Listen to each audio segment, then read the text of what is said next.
अभिवादन सत्कार करिए एम्स विजयपुर जम्मू के सोशल मीडिया के प्लेटफॉर्म पर। और आप भली भांति से परिचित है, इस समय डेंगू का कहर पूरे जम्मू कश्मीर में आया है। जैसे ही ये बात एम्स के सर्वोसर्वा प्रोफेसर डॉक्टर शक्ति गुप्ता के पास पहुंची, कुछ फिगर जो हैं मेरे पास भी आई, उसमें पता लगा है कि जम्मू कश्मीर सरकार ने ये बताया है, डिपार्टमेंट ने, कि अभी तक 4,315 डेंगू केसेस आ चुके हैं। इसमें से 2,716 जो हैं जम्मू से हैं और इसमें 462 उस स्थान से है जहां पर एम्स जम्मू है। और दुर्भाग्य की एक पेशेंट भी इसी से अपनी जान गंवा बैठा है। पूरे फिगर हैं और इसीलिए एम्स सदैव पेशेंट्स के इलाज के लिए और सब कुछ करने के लिए तैयार रहता है। इसलिए डेंगू क्या होता है, क्या वजह है इसकी, तो जो शख्सियत डॉक्टर हैं जो इसके लिए बहुत बड़ी नॉलेज रखते हैं, आप एक डॉक्टर तरनप्रीत कौर जी हैं और दूसरी प्रतीक बोभाटे हैं। आप दोनों का स्वागत। डॉक्टर प्रतीक बोभाटे जी, पहले आपसे जानना चाहूँगा, ये डेंगू कैसे होता है, क्या होता है, दर्शक ये जानना चाहेंगे। नमस्कार। तो जी, ये जो डेंगू की बीमारी है, ये एक डेंगू वायरस नाम के वायरस से होती है और इसका जो it is called as a vector borne disease. तो इसमें वेक्टर जो होता है वो एडीज़ नाम का जो मच्छर होता है, मॉस्किटो, उसकी बाइट से होता है। तो जो एडीज़ मॉस्किटो डेंगू वायरस से इन्फेक्टेड है, वो जब ह्यूमन को बाइट करता है तो ये बीमारी फैलती है इंसान के अंदर। तो ये मच्छर जो है एडीज़ मॉस्किटो, उसकी कुछ पिक्यूलियर कैरेक्टरिस्टिक रहते हैं जिससे हम पहचान सकते हैं कि ये मॉस्किटो से डेंगू हो सकता है करके। जैसे कि पहला है कि उसमें मॉस्किटो को कहा जाता है टाइगर मॉस्किटो। उसके जब अब हम देखेंगे कि उसके लेग्स के ऊपर वाइट और ब्लैक स्ट्राइप्स रहते हैं, तो उससे पहचान में आता है कि ये एडीज़ मॉस्किटो है, जो कि हम डायरेक्टली अपनी आँखों से भी देख सकते हैं। दूसरा है कि इसका पिक्यूलियरिटी है कि ये डे टाइम में बाइट करता है। तो दिन में जो काटने वाले मच्छर होते हैं ये एडीज़ मॉस्किटो होते हैं और वो डेंगू फैलाते हैं। तो ये दो चीज़ें हमने ध्यान में रखनी है कि इस चीज़ की वजह से डेंगू की बीमारी हो सकती है। Thank you very much. बहुत ज़बरदस्त चीज़ आपने दर्शकों को बताया। पर यह भी जानना चाहूँगा प्रतीक बोभाटे जी, आपका दिन में ही है, मतलब ये बात तय कर लीजिए कि रात को जो कोई भी मच्छर काटता है उससे डेंगू नहीं हो सकता? जी, एडीज़ मॉस्किटो की जो बाइटिंग हैबिट है वो डे टाइम बाइटर ही कहलाता है। और जो रात में काटने वाले मच्छर होते हैं, या तो वो मलेरिया या फिर क्यूलेक्स मॉस्किटो होते हैं, वो दूसरे तरीके के मॉस्किटो होते हैं। और एक और जो डेंगू का जो एडीज़ मॉस्किटो है, उसकी पिक्यूलियरिटी है कि ये आर्टिफिशियल कलेक्शन ऑफ वाटर में ब्रीड करते हैं। जैसे कि मान लो फ्लावर पॉट है हमारे घर में, या वाटर कूलर की टैंक है, या एसी का आउटलेट का जो टैंक जिसमें पानी जमा होता है, जो आर्टिफिशियल कलेक्शन है, उसमें ये पैदा होते हैं। तो जो नेचुरल पॉन्ड है या लेक है, उसमें ये मच्छर की पैदावार नहीं होती है। डॉक्टर तरनप्रीत कौर जी, कितना बड़ा सब्जेक्ट है, कितनी घातक बीमारी है। यहाँ एक योग महिला डॉक्टर, दो डॉक्टरों से मैं बात कर रहा हूँ, जिससे ये पूरे प्रमाण मिलते हैं कि डॉक्टर शक्ति गुप्ता साहब वेरी सीरियस, इस बीमारी के इलाज जल्दी से इसके लिए बहुत सीरियस है। डॉक्टर साहब, इसमें तरनप्रीत जी एक बात आम कही जाती है जी, उसको कहीं प्लेटलेट कम हो गए। पहले मैं जानना चाहूँगा दर्शकों के लिए है क्या, जो ये प्लेटलेट होता क्या है? आम लोगों को ज़्यादा इसकी नॉलेज नहीं, मैं चाहता हूँ पूरी नॉलेज एम्स के माध्यम से सबको मिल जाए। जी, प्लेटलेट होते हैं हमारे ब्लड वेसल्स में, हमारी जो खून की रक्तचाप होती है उनमें एक टाइप के सेल्स होते हैं। और भी सेल्स होते हैं हमारी खून की नसों में, जैसे कि red blood cells, white blood cells और प्लेटलेट्स। तो सबके अपने अपने काम होते हैं। प्लेटलेट्स का काम होता है कि जहाँ पे कहीं पे किसी को ब्लीडिंग होती है, कहीं पे कुछ चोट लगी, तो वहाँ पे वो प्लेटलेट्स क्लॉट बनने में हेल्प करते हैं ताकि ब्लीडिंग ना हो, तो वो एक्स्ट्रा ब्लीडिंग को प्रिवेंट करते हैं। तो डेंगू में क्या हो जाता है, प्लेटलेट्स कम हो जाते हैं, जिसकी वजह से क्या होता है कि छोटी छोटी जो खून की नसें होती हैं उनमें वो फट सकती हैं। उसकी वजह से किसी को नाक से ब्लीडिंग हो सकती है, मुंह से ब्लीडिंग हो सकती है, और कभी ज़्यादा प्लेटलेट्स डाउन हो तो कोई सीरियस ब्लीडिंग भी हो सकती है, जैसे खून की उल्टी हो जाए या फिर लैट्रिन के रास्ते खून आ जाए, तो ज़्यादा सीवियर ब्लीडिंग भी हो सकती है।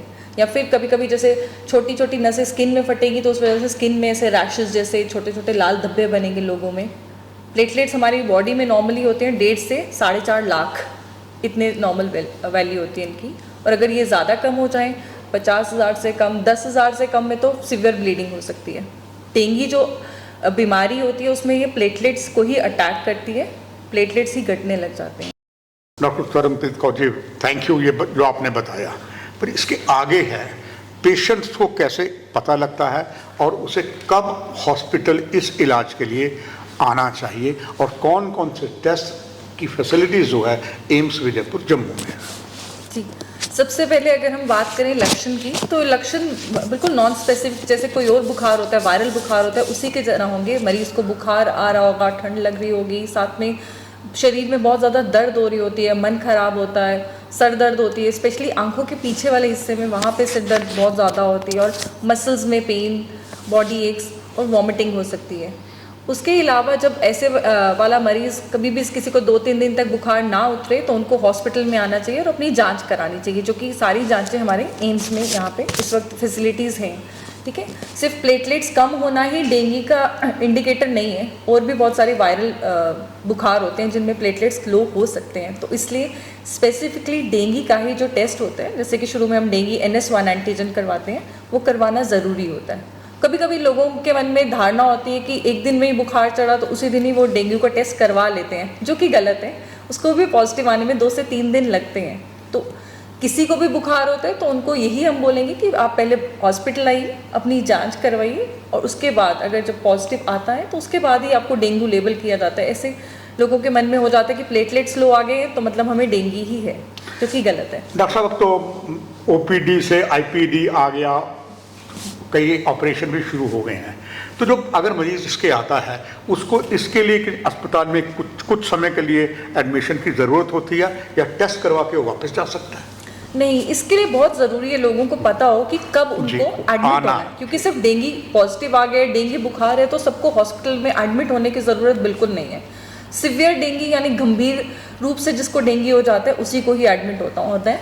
उसके लिए हम कुछ जैसे सिम्टम्स होंगे मरीज़ को, हम घर जैसे हमारे पास OPD में कोई मरीज़ आया डेंगू का, तो हम उनको समझा के भेजते हैं कि अगर आपको बहुत ज़्यादा उल्टियाँ होने लग जाएं, बहुत ज़्यादा पेट में दर्द हो जाए, कहीं से भी ब्लीडिंग शुरू हो जाए, कोई नाक से खून, मुंह से खून, कहीं से भी ब्लीडिंग शुरू होती है, तो आपने तुरंत हॉस्पिटल आना है। या फिर अगर मरीज़ जो है थोड़ा सा ड्राउजी हो रहा है, सुस्त हो रहा है, और वैसा लग रहा है कि थोड़ा कोमा टाइप्स में जा रहा है, तो उसमें हमें मरीज़ को उनको समझाना होता है कि आपको तुरंत यहाँ पे आना। प्लस उनको अपना प्लेटलेट काउंट करवाते रहना होता है, हर दूसरे दिन को प्लेटलेट काउंट चेक कराते रहना होता है, और अगर उनका प्लेटलेट काउंट 50,000 से कम होता है तो तब हम उनको बोलते हैं आप हॉस्पिटल में आके एडमिट हो जाइएगा।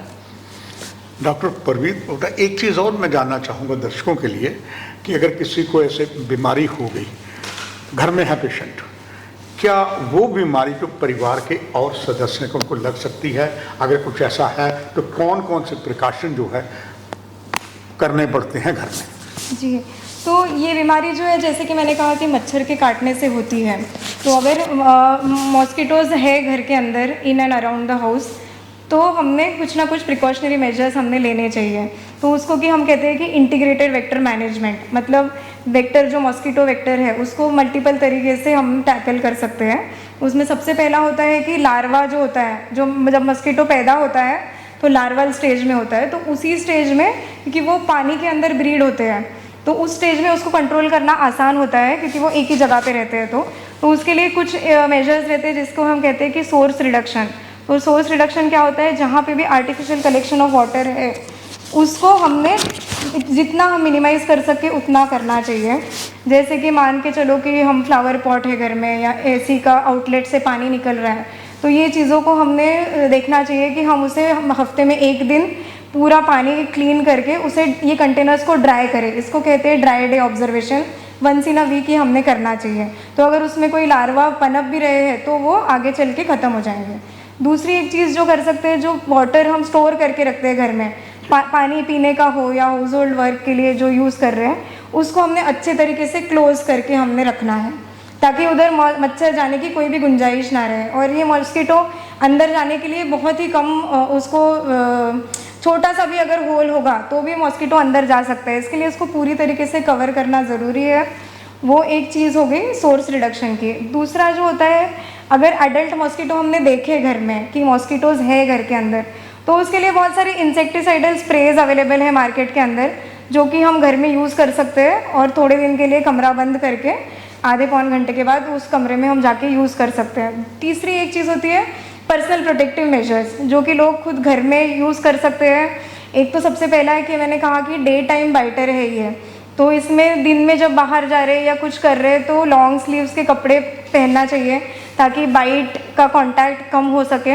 दूसरा है कि आजकल बहुत सारे मार्केट में मॉस्किटो रिपेलेंट ऑइंटमेंट्स, पैचेस और फैब्रिक रोल-ऑन्स भी अवेलेबल है, वो भी हम यूज़ कर सकते हैं ताकि जो मॉस्किटो है वो हमसे बॉडी से रिपेल हो जाए। तो वो ये एक चीज़ कर सकते हैं। दूसरा, अगर किसी के घर में छोटे बच्चे हैं जो दिन में सोते हैं तो उनके लिए मॉस्किटो नेट से उनको कवर करके रख सकते हैं सो दैट मॉस्किटो जो है वो बाइट नहीं करेगा दिन में। अदरवाइज़ रात में जो मच्छरदानी या मॉस्किटो नेट का यूज़ हम करते हैं उससे एडीज़ मॉस्किटो में इतना ये होता बेनिफिट होता नहीं है, क्योंकि एज आई सेड कि ये मॉस्किटो जो है वो डे टाइम में बाइट करता है।